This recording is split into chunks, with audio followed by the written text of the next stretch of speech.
Alhamdulillahirrahmanirrahim. Puji serta syukur mari kita panjatkan kehadirat Allah Subhanahu wa taala, karena berkat rahmat dan karunia kita bisa berkumpul pada acara kali ini. Tak lupa pula mari kita ucapkan salawat serta salam ke baginda Rasulullah sallallahu alaihi wasallam dengan mengucapkan Allahumma shalli ala sayyidina Muhammad wa ala ali sayyidina Muhammad. Selanjutnya saya ingin mengucapkan terima kasih kepada Profesor Dr. Bafirman MS Aifo dan Dr. Damrah MPB selaku dosen pengampu mata kuliah landasan ilmiah pendidikan jasmani dan olahraga. Perkenalkan, saya Jin Musakbar Al-Falisi dari Prodi Pendidikan Olahraga Pasca Sarjana Universitas Negeri Padang angkatan 2001.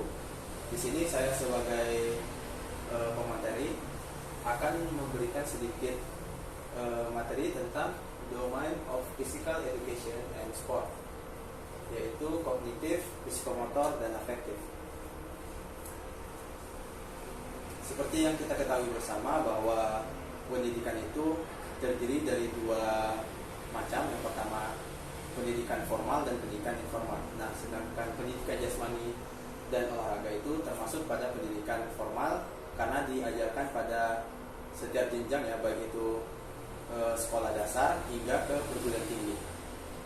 Seperti yang kita ketahui bersama bahwa pendidikan jasmani ini adalah suatu pendidikan atau pengajaran melalui suatu gerak. Jadi pembelajarannya itu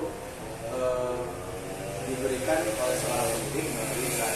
Nah, pendidikan jasmani ini tidak hanya pada aspek fisik atau jasmania saja, tetapi juga mencakup pada pengetahuan, penalaran, dan juga cara dia bersosial, cara dia mengetahui dirinya sendiri. Nah, pendidikan jasmani itu terdiri dari beberapa domain, ya, domain penting. Yang pertama itu domain afektif, kognitif, dan psikomotor, di mana setiap domain ini memiliki peranan penting, di mana afektif itu tentang cara dia bersosial, cara mengenal dirinya, atau cara memahami tentang suatu tindakan. Sedangkan selanjutnya ada domain kognitif, di mana domain kognitif ini adalah suatu domain tentang pengetahuan, penalaran, dan cara menanggapi suatu informasi. Dan yang terakhir itu adalah aspek psikomotor atau berkaitan dengan aspek gerak dan keterampilan gerak seorang individu. Nah, dengan berjalannya tiga aspek ini tentunya perkembangan individu itu akan berkembang atau berjalan ke arah yang lebih baik, ya. Tapi nyatanya belakangan ini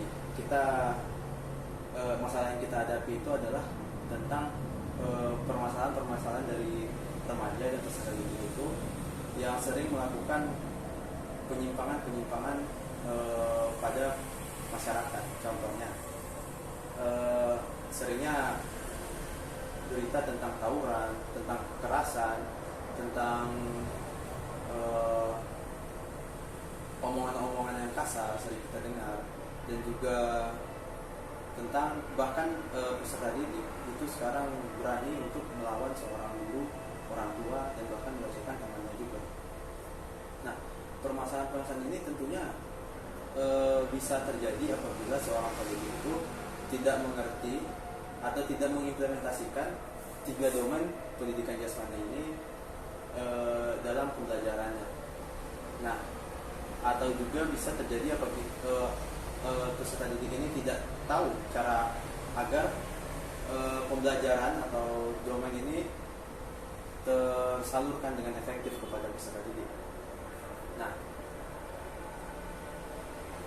bagaimana caranya? Tentu dengan memahami apa sih tahapan domain-domain yang harus kita ajarkan, tiga domain tersebut kepada peserta didik, dan bagaimana cara agar pembelajaran itu efektif atau tersalurkan dengan baik kepada peserta didik.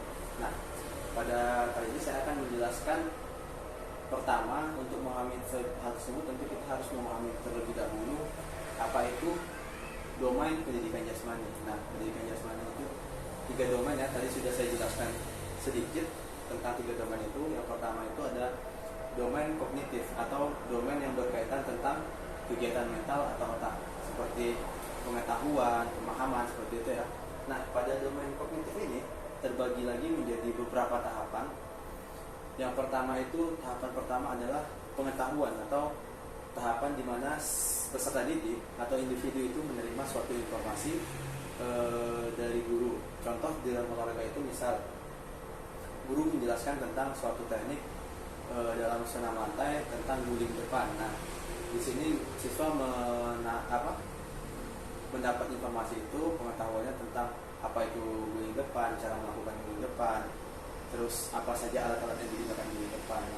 Nah, setelah dia mengetahui, tahapan selanjutnya adalah pemahaman, yaitu satu tahapan di atas mengetahui ya. Jadi dia memahami, oh ternyata yang dinamakan guling depan itu ada seperti ini, cara melakukannya seperti ini, dan alat-alatnya adalah ini gitu.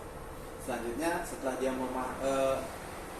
memahami, tahapan selanjutnya adalah mencoba atau mempraktekkan dari apa yang telah dipahami. Nah, di tahapan ini dia mencoba guling depan tersebut, jadi mencoba untuk melakukan guling depan tersebut sesuai dengan pemahamannya.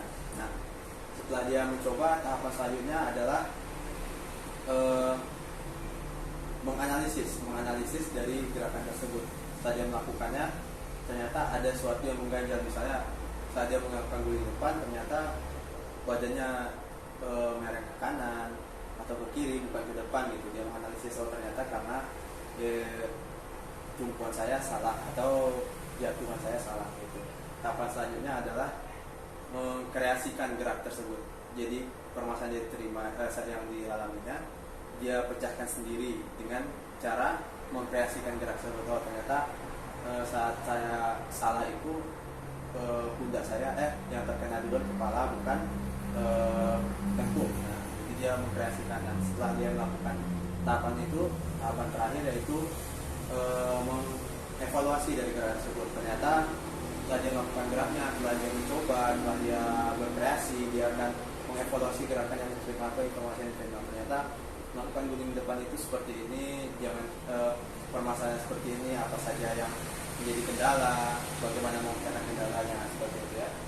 Itu termasuk pada aspek kognitif. Adalah aspek afektif. Afektif ini adalah ranah yang berkaitan dengan nilai, sikap, dan nilai sosial. Nah, pada ranah ini terdiri beberapa aspek lagi. Yang pertama itu beberapa tahapan lagi. Yang pertama itu penerimaan. Di sini pada tahap penerimaan ini seorang individu menerima suatu stimulus atau suatu tindakan dari pemberi tindakan. Nah, di sini dia akan menerima tindakan tersebut, baik itu memperhatikan atau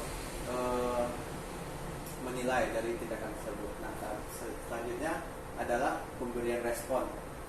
Pemberian respon. Setelah dia menerima stimulus, dia akan merespon, baik itu contohnya apabila dalam pembelajaran suatu teknik, guru memberikan suatu pembelajaran suatu teknik, seorang siswa akan memberi respon, baik itu pertanyaan ataupun tanggapan dari teknik tersebut.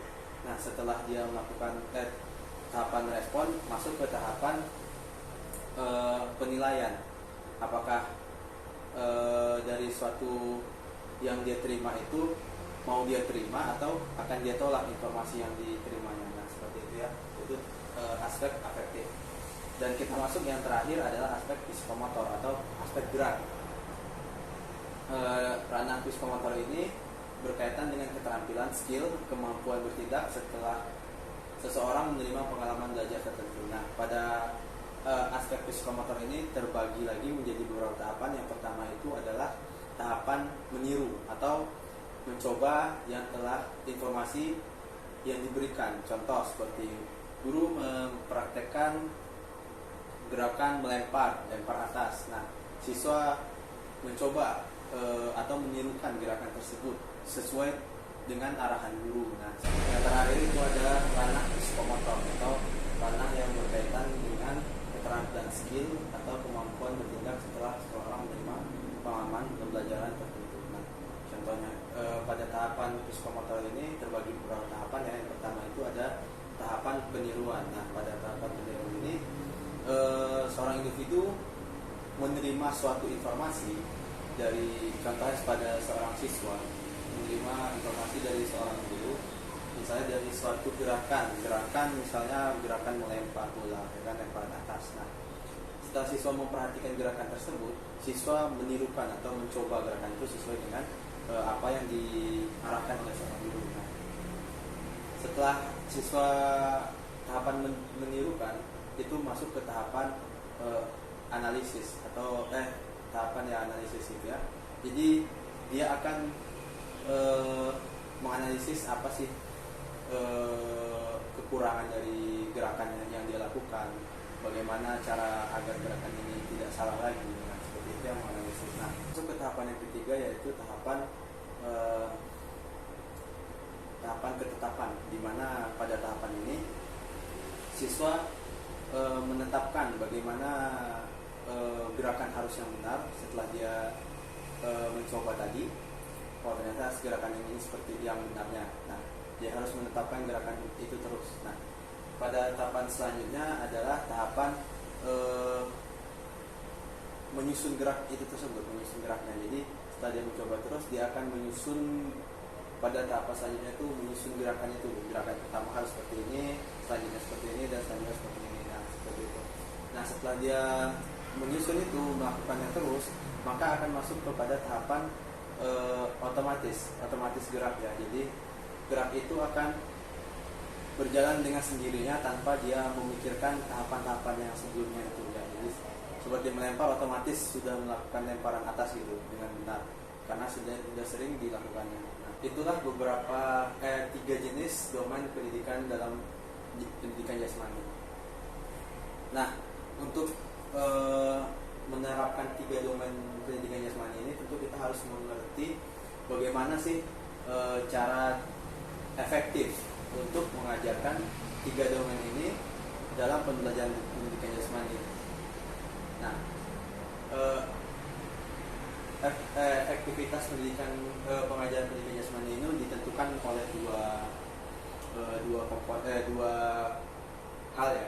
Yang pertama itu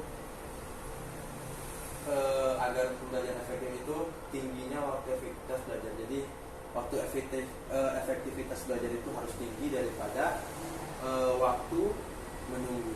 Nah, jadi dalam pembelajaran itu guru harus merancang suatu pembelajaran di mana siswa itu harus lebih banyak waktu aktif dalam belajarnya daripada waktu istirahat atau menunggunya. Nah, apabila seorang guru telah bisa merancang suatu pembelajaran tersebut yang dimana waktu aktifnya lebih dominan, itu efektivitas dalam pembelajaran itu akan meningkat. Nah, bagaimana sih cara? Maka akan timbul lagi pertanyaan, bagaimana cara agar waktu efektivitas belajar itu meningkat? Nah, ada beberapa cara ya. Yang pertama itu kita harus melengkapi media sesuai dengan kebutuhan. Nah, ini permasalahan juga. Dengan kurangnya media, biasanya peserta didik itu akan lebih banyak diamnya daripada bergeraknya, atau efektivitas belajarnya itu lebih rendah daripada waktu istirahat.